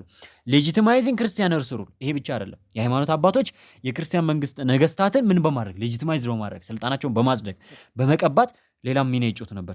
ፒኪንግ አንደር ኪንግ ዘር ያዕቆብ ይለናል። በተለይ በንጉስ ዘር ያዕቆብ ጊዜ ይህ ነገር በጣም ገዝፎ ነበር። 1434 አንስቶ እስከ 68 ድረስ ኦልሞስት እሱም ለ34 ዓመት ያክል ነበር ዘር ያዕቆብ ያስተዳደረው። ኦልሞስት ዘር ያዕቆብ ቄስም ነው አትሉትም፣ ንጉስም አትሉትም ነበር በወቅቱ። ለምን? ንጉስም ነው የሃይማኖት አባትም በሉት። ደግሞ ኢቭን ደብረ ብርሃን ላይ ያለውን ሐውልቱ የምትመለከቱ ጳጳስ እንጂ ንጉስ አይመስላችሁም። እሺ ኤክስፓንሽንስ ኦፍ ኢስላም ኤንድ ዘ ኢመርጀንሲ ኦፍ ሙስሊም ሱልጣኔትስ ይለናል። ዘ ኤክስፓንሽንስ ኦፍ ኢስላም ለምን? አሁን የሙስሊም ኃይሉ የክርስቲያኑ መዳከም ተደግሞ ምን እያደረገ ነው? ኤክስፓንድ እያደረጉ ነው። ደግሞ ወደ ነበሩበት እየተመለሱ ነው። ያጡትን እያስመለሱ ነው። የሙስሊም ሱልጣኔቶች ደግሞ እየተመሰረቱ ነው። አሁን እነሱን ነው የምንመለከተው። ኤክስፓንሽንስ ኦፍ ትሬድ ኤንድ ዘ ስፕሪድስ ኦፍ ኢስላም ዌር ኤ ኪ ድራይቨርስ ይለናል። ለእስልምና እምነት እችም አንደኛዋ የፈተና ፖይንት ነች። የሂስትሪ ተማሪው ናችሁ፣ ይሄ ነገር ሳትጠየቁ አታልፉም። ኢትዮጵያ ውስጥ የክርስትና እምነት ለመስፋፋቱና የእስልምና እምነት ለመስፋፋቱና የሙስሊም ሱልጣኔት ለመመስረታቸው ምክንያቱ ምንድን ነው ስትባሉ እነዚህ ሁለት ነገሮች ነው የምትጠቅሱት። የመጀመሪያው ትሬድ ነው። ተግባባን። ሁለተኛው የእስልምና እምነት ኢትዮጵያ ውስጥ መስፋፋቱ ነው። የእስልምና መስፋፋቱ የሙስሊም ኮሚኒቲውን አበራከተው፣ የንግድ መስፋፋቱ ደግሞ ለሙስሊም ሱልጣኔቶች መነሳት ምክንያት ሆነ ማለት ነው። ኢስላም ሪችድ ዘ ኢትዮጵያንስ ሪጅን ፕራይመርሊ ስሩ ዘ ሬድ ሲ ኮስት ኤንድ ዘ ፖርትስ ኦፍ ዘይላ። ሌላው የእስልምና እምነት ወደ ኢትዮጵያ እንዲገባ ያደረጉት ወደቦች ወይም ደግሞ የእስልምና እምነት ወደ ኢትዮጵያ ሲመጣ መጀመሪያም ብቻ ሳይሆን በኋላ ላይ ከገባ በኋላም የእስልምና እምነት በደንብ ከኢትዮጵያ ጋር ኮንታክት የሚያደርገው በሁለቱ አቅጣጫዎች ነው። በቀይ ባህር በኩል ነው። በቀይ ባህር በኩል በምን ወደብ? በዘይላ ወደብ በኩል ነው ማለት ነው። በዘይላ ወደብ በኩል ነው። እሺ ሌላው ቴዲ አፍሮ የዘፈነላት ዳህላክን እንመልከት። ዘ ዳህላክ አይስላንድስ ኤንድ ኮስታል ኤሪያስ ዌር አሞንግ ዘ ፈርስት ሙስሊም ሴትልመንትስ ይለናል። የመጀመሪያዎቹ የሙስሊም ሰፋሪዎች ወደ ኢትዮጵያ ሲመጡ ኦልሞስት እንደ እንትላን እርሱት እዛ አክሱም ላይ የነበሩትን ተውትና ዳህላክ ላይ የነበሩት ናቸው። ወደ ዳህላክ አይስላንድ ላይ ኦልሞስት የዳህላክ አይስላንድ እንዳለ ሙስሊሞች ናቸው የሰፈሩበት። ራፒድ ኤክስፓንሽን ኢንቱ ኢትዮጵያንስ ሃይላንድ ይላል። ከዛስ ከዳህላክ አይስላንድ ወይም ከዳህላክ ደሴት ላይ ተነስተው ወደ ውስጠኛው ኢትዮጵያ ክፍል ካቱም በወቅቱ ኢትዮጵያ ማለት ኤርትራ ኢትዮጵያ ነች፣ ጅቡቲ ኢትዮጵያ ነች አይደለ? ሶ እስከ ቀይ ባህር ጫፍ ድረስ ያለው ግዛት እንዳለ ኢትዮጵያ ነበረ። ሶ ቀይ ባህርን ተሻግራችሁ ወደዚህ ወደ አፍሪካ ገባችሁ ማለት ኢትዮጵያ ነው የምታገኙት። በዛ ራሱ አድርጋችሁ ኢማጂን አድርጉት። እሺ ጅቡቲስ እንዳትሉኝ በዚህ ሰዓት ላይ ጅቡቲስ የሚጠይቅ ጭንቅላታችሁን እንዳይመጣ። እሺ ራፒድ ኤክስፓንሽን ቱ ኢትዮጵያን ሃይላንድስ ዋዝ ሊሚትድ ኢስላም ሞስትሊ ሪሜይንድ አሎንግ ዘ ኮስታል ቴሪቶሪስ። ወደ ሃይላንድ ኤሪያው ለመምጣት አዳጋች ነበር። ለምን ይኸው 30 ደቂቃ ሙሉ ለፍልፌዋለሁ። ምክንያቱም ሃይላንድ ኤሪያውን እንዳለ ማን ተቆጣጥሮታል? ክርስቲያን ሃይላንድ ኪንግ ደግሞ ተቆጣጥሮታል፣ ወይም የክርስቲያን መንግስታት ተቆጣጥሮታል። ስለዚህ አሁን መጥቶ እነሱን ማስነሳት አይቻልም። ሶ የሙስሊም ማህበረሰቡ ወደ ሃይላንድ ግዛቶቹ መስፋፋት አልሆነለትም። በካልቸር በእምነት የማይመሳሰላቸው ህዝቦች ናቸው ያሉት። ሶ የሙስሊሙ ማህበረሰብ እዛው ደሴቶችና ባህር ዳርቾች አካባቢ ለመቆየት ተገደዋል። ዘይላ ሰርቭድ አዝ ዘ ሜን ጌትዌይ ፎር ኢስላምስ ስፕሪድ ኢንቱ ዘ ኢንተሪየር። ታዲያ የእስልምና እምነት ወደ ኢንተሪየር ፓርትስ ኦፍ ኢትዮጵያ ወደ ውስጥ ወደ ኢትዮጵያ ክፍል እንዴት ሊገባ ቻለ ስንል የዘይላን የንግድ መስመር ተከትሎ ነው። የዘይላ ወደብ ዋነኛው ወደ ኢትዮጵያ የሚገባም የሚወጣም ንግድ የሚካሄድባት ወደብ ነች። ሶ በዛ ወደብ ላይ የነበረውን ንግድ ተቆጣጥረው የነበሩት ደግሞ እነሱ ናቸው። ስለዚህ ምርቱን ይዘው ወደ ውስጥ ይገባሉ፣ ወደ ውጭ ይመጣሉ። ሶ ንግዱን እያካሄዱ ወደ ውስጥ ገብተው መሀል ጎንደር ድረስ ሄደው ነግደው ይመጣሉ፣ መሀል ወሎ ድረስ ሄደው ነግደው ይመጣሉ። ሶ ወደ ኢንተሪየር ፓርት ገቡ ማለት ነው። አረብስ ኤንድ ነን አረብ ሙስሊምስ ይለናል። አረብ የሆኑና አረብ ያልሆኑ ሙስሊሞች መርቻንትስ ዩቲላይዘር ትሬድ ሮውትስ ቱ ስታብሊሽ ማርኬት ሴንተርስ ይለናል። የንግድ መስመሮች ነው። ትሬድ ሮድ ማለት የንግድ መስመር ነው አይደለ? ሶ የንግድ መስመሮችን ተከትለው ምን ያደርጋሉ? ማርኬት ሴንተሮችን ይመሰርቱ ነበር፣ መስፈሪያ እንዲሆናቸው ማለት ነው፣ ወይም ደግሞ እዛ መቀመጫ እንዲሆናቸው። ለምሳሌ ሀረር እዚህ ብትሆን ወይም ዘይላ እዚህ ብትሆን ከዘይላ መጡ፣ ሀረር ገቡ፣ ከሀረር ወደዚህ ወደ ወሎ ሄዱ፣ በአፋር በኩል ወደ ወሎ ሄዱ እንበል፣ ወሎ ከዛ ጎንደር ገቡ እንበል። እዚህ ውስጥ እዚች ጋር የሆነች ከተማ ላይ ምን ያደርጋሉ? ማርኬት ሴንተሮችን ይሰራሉ። በዚህ በኩል ደግሞ ወደ ሸዋ ቢመጡ አለን ሳይ እንደዚህ ሸዋ ምናምን፣ ከዛ ምዕራብ ኢትዮጵያ ገቡ። እዚህ ጋር የተለያዩ ቦታዎች ላይ ማርኬት ሴንተሮችን ይመሰርታሉ። ስለ እነዚህ መቼስ 12ኛ ክፍል ቻፕተር 3 ላይ ተምራቸዋል። እነዚህ ማርኬት ሴንተሮች እያንዳንዳቸው ዘርዝሬላቸዋል። ወደ ሰሜን የሚሄዱት እነማን ናቸው? ወደ ምስራቅ እነ ጂማ እና ሰንዳቦ፣ ጌራ፣ እነ መተማ ምናምን እያለ የዘረዘር ናቸው ማለት ነው። ፋሲሊቴቲንግ ይለናል። ታዲያ ይሄ አካሄዳቸው ደግሞ ፋሲሊቴቲንግ ካልቸራል ኢንተራክሽን፣ ከዛስ በዚህ በንግድ አማካኝነት ከዛ ከአካባቢ ማህበረሰቦች ጋር ካልቸራል ኢንተራክት ሲያደርጉ ኤንድ ኮንቨርጀንስ ኦፍ ሎካል ፓስቶራሊስት ኮሚኒቲስ ይለናል። እዛ አካባቢ ያሉ ወይም ደግሞ ፓስቶራሊስት ኮሚኒቲዎችን ደግሞ ወደ እስልምና እምነት ሲቀይሩ እያሉ እዚህ ያሉበት ደረጃ ደረሱ ማለት ነው። ሎንግ ዲስታንስ ትሬድ ኤንድ ዘ ስፕሪድስ ኦፍ ኢስላም ሌድስ ቱ ዘ ፎርሜሽንስ ኦፍ ሰቨራል ሙስሊም ሱልጣኔትስ አሎንግ ዘ ዘይላ ትሬድ ሮውትስ። ስለዚህ ከሙስሊም መንግስታት ውስጥ ኢትዮጵያ ውስጥ ካሉ ሙስሊም መንግስታት ውስጥ ቀድሞ የነበረው ምንድን ነው? የእስልምና እምነት ወደ ኢትዮጵያ ገባ። የእስልምና እምነት ወደ ኢትዮጵያ ዳርቻዎች መጣ። ከዛስ ከኢትዮጵያ ዳርቻዎች ደግሞ ወደ ኢትዮጵያ ውስጥ ክፍል ደግሞ በምን አማካኝነት ገባ? በንግድ። እድሜ ለንግድ የሙስሊሙ ማህበረሰብ ወደ ኢትዮጵያ ማዕከላዊ ክፍል መግባት ቻሉ። ወደ ኢትዮጵያ ውስጥ ለውስጥ መጡ። ከዛስ ውስጥ ለውስጥ ከመጡ በኋላ የተለያዩ ማህበረሰቦች ጋር ኢንተራክት በማድረግ አብሮ በመኖር በመዋለድ በመባዛት ምን በማለት እንዲሁም ከነሱ ካልቸር ጋር አብሮ ካልቸርን በማደባለቅ እንዲሁም የተለያዩ ማህበረሰቦችን ወደ እስልምና በመቀየር የራሳቸውን ኮሚኒቲ እየፈጠሩ መጡና ከዛ ምን መሰረቱ? ስልጣኔ መመስረት ቻሉ። የራሳቸውን መንግስት መመስረት ጀመሩ ማለት ነው። ተግባባን። የመጀመሪያዎቹ የሙስሊም ስልጣኔዎች ደግሞ የተመሰረቱ የት አካባቢ ነው? ዘይላ ትሬድ ሮውት አካባቢ ነው፣ ወይም ደግሞ የዘይላን የንግድ መስመር ተከትለው ነው ማለት ነው። ኪ ስልጣኔትስ ኢንክሉድ ይለናል። ሸዋ ዘፈርስት ነች። የመጀመሪያው ሙስሊም ስልጣኔት ሸዋ ነች። ዘ ስትሮንገስት ሙስሊም ስልጣኔት ኢፋት ነች። ፋታ ጋር ዳውሮና አዳል እነዚህ ቀዳሚዎቹ ናቸው። በዚህ ቻፕተር መጨረሻ ስለምናያቸው ዶንት ወሪ። ሶ ዘ ሱልጣኔትስ ሼርድ ካራክተሪስቲክስ ሌላዋ የኢንትራንስ ፖይንት ወይ ሌላዋ እዚህ ቻፕተር ላይ ኤግዛም ስትፈተን ሁሌ የማትቀር ነገር ነች። እነዚህ ኢትዮጵያ ውስጥ የተመሰረቱ የሙስሊም መንግስታት አንድ የሚያደርጋቸው የጋራ ባህሪ ያላቸው ምን? አንደኛ ፖፑሌሽን ፕሪዶሚናንትሊ ኮምፖዝድ ኦፍ ሙስሊም ኮሚኒቲስ። እነዚህ የሙስሊም መንግስታት እንዳለ ማህበረሰባቸው ምንድነው? ሙስሊም ነው። ከሙስሊም ማህበረሰብ የተዋቀረ ኮሚኒቲ ነው ያላቸው። ሩለርስ ሄልድ ቦዝ ሪሊጂየስ ኤንድ ፖለቲካል አውቶሪቲ። መሪዎቹ ኢማሞቹ ፖለቲካሊም ሃይማኖታዊም ምንድናቸው? መሪዎች ናቸው። በሃይማኖት ውስጥም የራሳቸውን አመራር አላቸው ወይም ተቀባይነት አላቸው። በፖለቲካሊም ደግሞ ማህበረሰቡን ይመራሉ። ኢኮኖሚስ ፕራይመርሊ ቤዝድ ኦን ትሬድ ይለናል። ኢኮኖሚያቸው በዋነኝነት ምን ላይ መሰረት ያደረገ ነው? ንግድ ላይ። ግብርናን አያውቁትም የሙስሊሙ ማህበረሰብ። ዊዝ ሰም ፕራክቲሲንግ ሚክስድ ፋርሚንግ ይለናል። የተወሰኑት ምን ያካሂዳሉ? ሚክስድ ፋርሚንግ ወይም ደግሞ የድብልቅ ግብርናን ያካሂዳሉ። ከምን በኋላ? ካልቸራል ኢንተራክት ካረጉ በኋላ ማለት ነው። ዘይላ ወዝ ክሩሻል ትሬድ አውትሌትስ ፎር ቦዝ ዘ ክርስቲያን ሃይላንድ ኪንግደምስ ኤንድ ሙስሊም ሱልጣኔትስ ዱሪንግ ዘ ሜዲየቫል ፔሪድ ይላል። ዘይላ እንዳልኳችሁ ዋነኛዋ የንግድ መዳረሻ ነች። ከሀገሪቷ ወደ ውጭ የሚሄዱትም ከውጭ ወደ ሀገሪቷ ውስጥ የሚመጡትም በሙሉ እንዳለ በዘይላ በኩል ነው የሚተላለፉት። ዘይላ ዋነኛው የንግድ መዳረሻ ነች። ተግባባን። የክርስቲያን ኪንግደሙም የሙስሊም ሱልጣኔቱም የሁለቱም የአይኔ ማረፊያ እያሉ የሚያቀነቅኑላት ማንን ነው? ዘይላን ነበረ። አዘር ፖርትስ ይለናል። አዘር ፖርትስ ሌሎች ወደቦች ደግሞ ልክ እንደ ምጽዋ ያሉት ኤንድ ኖርዘርን ስዋሂሊ ሲቲ ስቴትስ ላይክ ሞቃዲሾ፣ ብራቫ፣ ማርቃ ኦልሶ ፋሲሊቴትድ ትሬድ።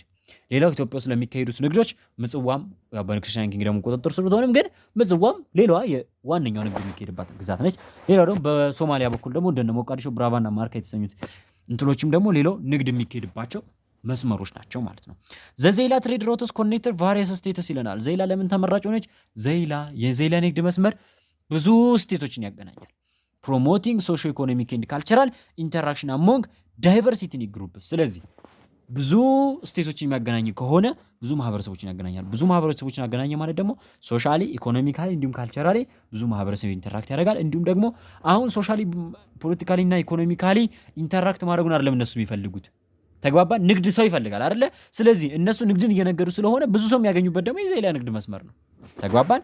ይህን ታሳቢ በማድረግ የሁለቱም የአይን ማረፊያ የዘይላ ንግድ መስመር ሆነ ማለት ነው። ዜን ዋት ዘ ትሬድ ዋዝ ዶሚኔትድ ባይ ዘ ሱልጣኔትስ ይለናል። ንግዱ እንደምታውቁት በማን ነው ዶሚኔት የሆነው? በሱልጣኔቶቹ ነው። ዋይል ዘ ክርስቲያን ኪንግደም ሶት ቱ ፓርቲሲፔት ስሩ ዘ ትሬድ ኤጀንትስ ይለናል። የክርስቲያን ነገስታቶቹ ደግሞ በንግዱ ላይ እንደ ኤጀንት ሆኖ መሳተፍ ጀመሩ። ኮምፒቲሽን ፎር ኮንትሮል ኦቨር ዘ ዘይላ ትሬድ ሌድስ ቱ ፕሮሎንጅድ ሪቫልሪ ኤንድ ኮንፍሊክት ቢትዊን ዘ ሱልጣኔትስ ኤንድ ዘ ክርስቲያን ኪንግደምስ። ታዲያ ይሄ በዘይላ ላይ ያለው ያልተገደበ ፍላጎት፣ የሁለቱም አካላት ፍላጎት ሁለቱንም ወደ ምን ወሰዳቸው? ወደ ጸብ ወሰዳቸው። ወደማያባራ ጦርነትና ጸብ ወሰዳቸው ማለት ነው። ወደ ጸቡ አሁን አንገባም። መጀመሪያ እስኪ የሙስሊም ሱልጣኔቶች ተመሰረቱልን አይደል? አሁን የሙስሊም ሱልጣኔቶች ስለመመስረታቸው አሁን ነግሬያችሁ ነበር። እነዚህ የሙስሊም ሱልጣኔቶች እነማን ናቸው የሚለውን ደግሞ እንያቸው። ዘ ሶሾ ኢኮኖሚክ ኤንድ ፖለቲካል ኮንዲሽንስ ኦፍ ሙስሊም ሱልጣኔትን ደግሞ እንመልከት። የመጀመሪያዋ ዘ ሱልጣኔትስ ኦፍ ኢፋት ነች። ያው ቀዳሚዋ እሷ አይደለችም፣ ሸዋ ነች። ግን ያው ጠንካሯ ደግሞ ኢፋት ነች። ሱልጣኔትስ ኦፍ ኢፋት ሲቹዌትድ ኢን ዘ ሎላንድስ ኢስት ኦፍ ዘ ሸዋ ፕላቶ። ከሸዋ ፕላቶ በስተ ምስራቅ በኩል የሚገኙ ዝቅተኛማ ቦታዎች። ከሸዋ ፕላቶ በስተ ምስራቅ ማለት ሸዋን ጨርሳችሁ ስጦት ወይም ከአዲስ አበባ ወጥታችሁ የትና ይተርቃችሁ የምትሄዱት እና ምስራቅ ኢትዮጵያ በሉት በቃ። ኢመርጅድ ኢን ዘ ሚድ 13 ሴንቸሪ 13ኛው ክፍለ ዘመን አጋማሽ ላይ የተመሰረተ ፈርስት ኖን ሩለር ወዝ ይለናል። የመጀመሪያው ታዋቂው ንጉሳቸው ኡመር ወላስማ ይባላል። ያው ንጉስ አይባል ብለን እነሱ ያው መሪ ወይም ሱልጣን ይባላል። መስራቻቸውም የመጀመሪያው ንጉሳቸው ኡመር ወላስማ ይባላል። ኮንቴምፖራሪ ኦፍ ኪንግስ ኦፍ ይኩኖ አምላክ። የይኩኖ አምላክ ምን ተቀናቃይ ወይም ደግሞ ይኩኖ አምላክ በነበረበት ጊዜ የነበረ ንጉስ ነው። ኮንቴምፖራሪ ማለት ያው በዛ ሰዓት የነበረ ማለት ነው። ይኩኖ አምላክ የነበረው ከ1270 ጊዜ ጀምሮ ነበር። በዛ ሰዓት የይፋት ንጉስ ማን ነበር? ኡመር ወላስማ ነበር። gained military and political prominences incorporating the sultanates of Shawa in 1385 ይለናል። ኢፋት ከሁሉም ሙስሊም ሱልጣኔቶች በጣም ጠንካራዋ ነበረች። ዘ ስትሮንገስት ከተባላችሁ ኢፋት ነች። ዘ ኦልደስት ከተባላችሁ ደግሞ ቀድማ የተመሰረተችው ደግሞ ሸዋ ነች። ተግባባን። ኢፋት 1385 ላይ ሸዋን በተደጋጋሚ ቻሌንጅ አድርጋ በስተመጨረሻ ግን ሸዋ ሊቋቋሙ አልቻሉም። ኢፋት ሸዋን ተቆጣጠረቻት። ስትራቴጂክ ፖዚሽን አሎንግ ዘ ዘይላ ትሬድ ራውትስ አሎድ ኢቱ ሞኖፖላይዝ ትሬድስ ኤንድ ኮንቨርት ሎካል ኮሚኒቲስ ቱ ኢስላም ይለናል። ኢፋት ለዘይላ ትሬድ ሮት ስትራቴጂካሊ ያለችበት አካባቢ ምቹ በመሆኑና ለዘይላ ትሬድ ሮት በጣም አቅራቢያ በመሆኗ እንዲሁም ደግሞ የንግድ መስመሩ አናት ላይ በመሆኗ ያንን የንግድ መስመር መቆጣጠር ብቻ ሳይሆን ወደቡንም ተቆጣጥራ ነበር። ያን መቆጣጠር ብቻ አይደለም፣ የዘይላን የንግድ መስመር ወይም ንግዱን ሞኖፖላይዝ ማድረጓ የራሷ ማድረጓ ለምን ጠቀማት? ያንን አካባቢ ላይ የእስልምና እምነትን ለማስፋፋት ኢቨን አካባቢ ላይ የሚገኙ ሌሎች ማህበረሰቦችንም ምን ወደ ማድረግ ወደ እስልምና ለመቀየር አስችሏታል። ሎስት ዶሚናንስ ዱቱ ዘ ኪንግ አምደ ጽዮንስ ኤክስፓንሽን ቢካም ኤ ትሪቢዩተሪ ስቴት አፍተር ሰር አበዲንስ ዲፊት ኢን 3032 ይለናል። 1332 ላይ የኢፋቱ መሪ ሰበረዲን በአምደ ጽዮን ተሸንፎ ኢፋት የማን የክርስቲያን ኪንግ ደግሞ አንዱ ገባሪ ስቴት ሆናለች ማለት ነው። ከዛ በኋላ ደግሞ እንደ አዲስ ያው ይነሳሉ እንደምታ ሌላ ሁለተኛዋ ዘ ሱልጣኔትስ ኦፍ ሀዲያ ነች። ሎኬትድ ኢን ዘ ዌስተርን ቴሪቶሪ ይለናል። ምዕራብ ዘ ዌስተርን ቴሪቶሪ ኦፍ ኢትዮጵያ ሪጅን ቦርደርድ ባይ ዘ ጊቤ ሪቨር ኤንድ ሌክ ሐዋሳ በሐዋሳ ሐይቅና በጊቤ ወንዝ የምትዋሰን ወይም ቦርደርድ ማለት ያው ድንበር የሆኗት ግዛት ነች። ምዕራብ ኢትዮጵያ አካባቢ ነው የምትገኘው። ኢትስ ሩለር ሄልድ ዘ ታይትልስ ኦፍ ጋራድ ይለናል። የሀዲያ ነገስታት ያዟት። እሺ ይችን ነገር የሀዲያ ነገስታት ጋራድ የተሰኘ የነገስታት መጠሪያ ያላቸው። ለምሳሌ ለሚኒሊክ ንጉስ ሚኒሊክ እንላለን አይደለ? ለወላይታ ሲሆን ጦና ነው ንጉሱ፣ ካዎ ጦና እንላለን። ንጉስ አንልም። ከፋ ላይ ስንሄድ ንጉሱ ጋክሸሮቹ ነው፣ ሰው ታቶ ጋክሸሮቹ እንላለን አይደለ? ሀዲያ ላይ ስንመጡ ደግሞ ጋራድ ብሎ ነው የሚጠሩት። ጋራድ እንትላ እያሉ ይጠራሉ ማለት። ቤዝድ ኦን ሚክስድ ፋርሚንግ ኤንድ ትሬድ ይለናል። የስርዓታቸው ምንድን ነበር? ሚክስድ ፋርሚንግ እና ትሬድ ነው። ሶት ቱ ሜንቴን ኢንዲፔንደንስ ፍሮም ዘ ክርስቲያን ሃይላንድ ኪንግደምስ ይለናል። ከክርስቲያን ኪንግደም ነፃነታቸው ማግኘት ይፈልጉ ነበረ። ኤክስፔሪንስድ ሰቨራል ሪቤሊየንስ ይለናል። የተለያዩ አመጾችን እንዲሁም ደግሞ ውጊያዎችን ማድረግ ችሎ ነበር። ፓርቲኩላር ላይ አጌንስት ኪንግ አምደ ጽዮን ኢን 3013 ከክርስቲያን ኪንግደሙ ነፃ ለመውጣት በተደጋጋሚ ሪቤሊየን አካሂደው ነበር። ነገር ግን 1330 ላይ አምደ ጽዮንን አልቻሉትም። ዘ ክርስቲያን ኪንግደም አቴምፕትድ ቱ ሴኩር ሎያሊቲ ስሩ ፖለቲካል ሜሬጅ ኢንክሉዲንግ ኩዊንስ ማዘር ሌኒ ፍሮም ሀዲያስ ሩሊንግ ፋሚሊ ይለናል። አንዳንድ የክርስቲያን መንግስታት ደግሞ የሀዲያዎችን አመፅ መቋቋም ሲያቅቻቸው፣ ለምሳሌ ልክ እንደነ ዘር ያዕቆብ ያሉት እንደ አፄ ዘር ያዕቆብ ከሀዲያዎች ጋር በቃ ሰላም ለመፍጠር ምን አድርገው ነበር? ፖለቲካል ሜሬጅን ፈጥረው ነበር። ወይም ደግሞ የሀዲያውን ጋራድ ወይም የሀዲያውን አስተዳዳሪ ልጅ ወይም ልዕልቲቷን እሌኒን አግብተው ነበር ንግስት እሌኒን ማለት ነው። እሺ ወደ ሱልጣኔትስ ኦፍ ባሊ እንምጣ። ዘሞስት ሳውዘርሊ ሱልጣኔት ይለናል። ከሙስሊም ሱልጣኔቶች በደቡብ በኩል የምትገኘው ሱልጣኔት ነበረች። ሰራውንድድ ባያዘር ሱልጣኔትስ ኤክሰፕት ዘ ሳውዝ ይለናል።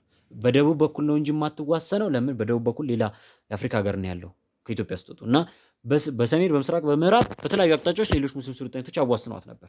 ሜንሽንድ ኢን ዘ ክሮኒክልስ ስታርቲንግ ዊዝ አምደ ጽዮንስ ፔድ ትሪቢዩት ቱ ዘ ክርስቲያን ኪንግደም አንቲል ዘ 16th ሴንቸሪ። ያው ስለ ባሊ የተጠቀሰውን በኢትዮጵያ ክርስቲያን ነገስታት ታሪክ ሲሆን ከንጉስ አምደ ጽዮን ጊዜ ጀምሮ እስከ 16ኛው ክፍለ ዘመን ድረስ የክርስቲያን ኪንግደሙ ምንድን ነበረች? ገባሪ ነበረች ማለት ነው። ሌላው ዘ ሱልጣኔትስ ኦፍ ሻርካን እናገኛለን። This is a small sultanate located north of the Bali and west of Dawaro corresponding to present days of አርሲ ይለናል። በአሁኑ ሰዓት አርሲ ተብሎ የሚጠራው ግዛት አካባቢ ነበረች እና ከባሊ በስተሰሜን ከሱልጣኔትስ ኦፍ ባሊ በስተሰሜን ከሱልጣኔትስ ኦፍ ዳዋሮ በስተ ምዕራብ በኩል ትገኝ ነበረች ሱልጣኔት ነበረች። ቢካም ኤ ትሪቢዩት ስቴት ፍሮም አምደ ጽዮንስ ሬጂዮናል ኦንዋርድስ። አምደ ጽዮን ያልተቆጣጠረው ግዛት የለም። እያያችሁ ነው አይደለ? ምን ያህል በጣም ከባድ እንደነበር ሰውየው። ሻርካንም ተቆጣጥሮ ነበር ማለት ነው። ዘ ሱልጣኔትስ ኦፍ ዳዋሮን ስንመለከት ቦርደር ኢፋት ቱ ዘ ኖርዝ ይለናል።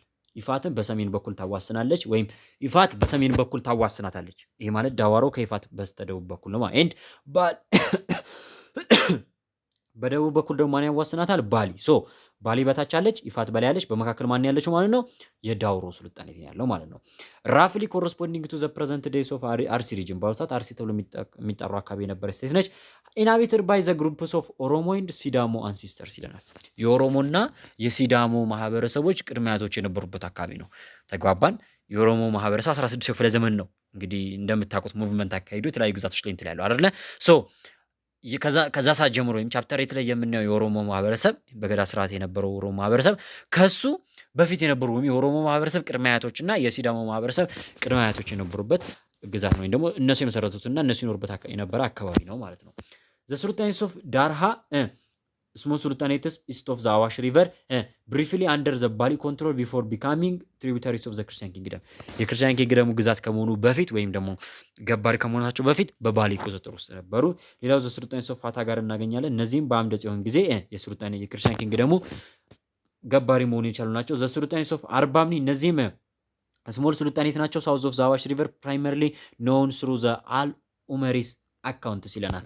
አንድ የኢትዮጵያ ዜጋ ሳይሆን የውጭ ዜጋ ነው። ይህንን ዘ ሱልጣኔት ኦፍ አርባብኒን ታሪክ የጻፈው ሰው የውጭ ዜጋ ነው። አልኡመሪ ይባላል። እሱ በጻፈው ጽሁፍ ላይ ነው እንግዲህ ስለ ሱልጣኔት ኦፍ አርባብኒ ተጽፎ የተገኘው ማለት ነው። ዘ ሱልጣኔት ኦፍ አዳል እናገኛለን። ይሄ ያው ከክርስቲያን ኪንግደሙ ጋር ጦርነት ላይ የነበረው እና ጠንካራው ሙስሊም ሱልጣኔት ነው። ፋውንደር ባይ ወላስማስ ሩለር ፎሎዊንግ ኢፋትስ አኔክሴሽን ኢን 1332 1332 ላይ ኢፋት በክርስቲያን ኪንግደም ቁጥጥር ስር ስትወድቅ የኢፋት ሰዎች ለሁለት ተከፈሉ። አንዳንዶቹ በቃ አርፈን ጦርነት ይብቃንና በሙስሊም ሱልጣኔት ስር አርፈን ይቅርታ በክርስቲያን ኪንግደሙ ስር እየተገዛን አርፈን እየገበር እንኖር ሲሉ የኢፋት ወታደሮች የተረፉት ወታደሮችና የነገስታት ግን ኖ በፍጹም ሉዓላዊነታችንን አሳልፈን አንሰጥም በማለት ወደ ሐረርና ወደ ታችኛው የአፋር ግዛት ተሰደው በመሄድ እዛ አካባቢ ሸሽተው በመሄድ እዛ አካባቢ እንደ አንድ ጎሳ ሆኖ ተነስተው ራሳቸው እያጠናከሩ አዳልን መሰረቱ። አዳል የተመሰረተው ከማን ነው? ተሸንፈው ከፈራረሱት ከኢፋቶች ነው ማለት ነው። እሺ ስፒሪት ቢካም መርቻንትስ ቢትዊን መርቻንትስ ሚሊታሪ ፋክሽን ሳያችሁ የኢፋቶች ለሁለት ተከፈሉ፣ መርቻንቶችና ሚሊታሪ ፍራክሽን በመሆን ወታደሮችና አመራር አካላቶቹ እንዳለ እኛ ነፃነታችንን ብለው ሸሽተው ሄደው አዳልን መሰረቱ። መርቻንቶቹ ነጋዴዎችና ሌሎች ማህበረሰቦች ግን የክርስቲያን ኪንግደሙን አገዛዝ አሜን ብለው ተቀበሉ ማለት ነው። ኢመርጅን ኢን ዘ ሳውዝ ኢስተርን ሎላንድስ አራውንድ 1318 ኤንድ ሌተር ሽፍትድ ቱ ሐረር ይላል። መጀመሪያ 1380 ላይ ደቡብ ምስራቅ ኢትዮጵያ አካባቢ ላይ እንደነ ሶማሌ እና ታችኛው ሐረር ግዛቶች አካባቢ ላይ እዛ አካባቢ ላይ ሴትል አድርገው ራሳቸውን አደራጁ ምናሉና ከዛ ወደ ሐረር እንደገና ሙቭ አደረጉ። ራሳቸውን በደንብ ካደራጁ በኋላ ወደ ሐረር ሄዱ ማለት ነው። ጌይንድ ስትሪንግዝ አንደር ሱልጣን አህመድ ባድሊ ይላል። በሱልጣን አህመድ ባድሊ ስር እየተመሩ ራሳቸውን በደንብ አጠናከሩ። ትልቅ ስቴት መሰረቱ። ኢኒሺያሊ ፌስድ ዲፊት በት ሌተር ሪፕሌስድ ዘ ክርስቲያን ኪንግደምስ አስ ኤ ዶሚናንት ፓወር ኢን ዘ ሪጅን ዱሪንግ ኢን ዘ 16th ሴንቸሪ አንደር ኢማም አህመድ።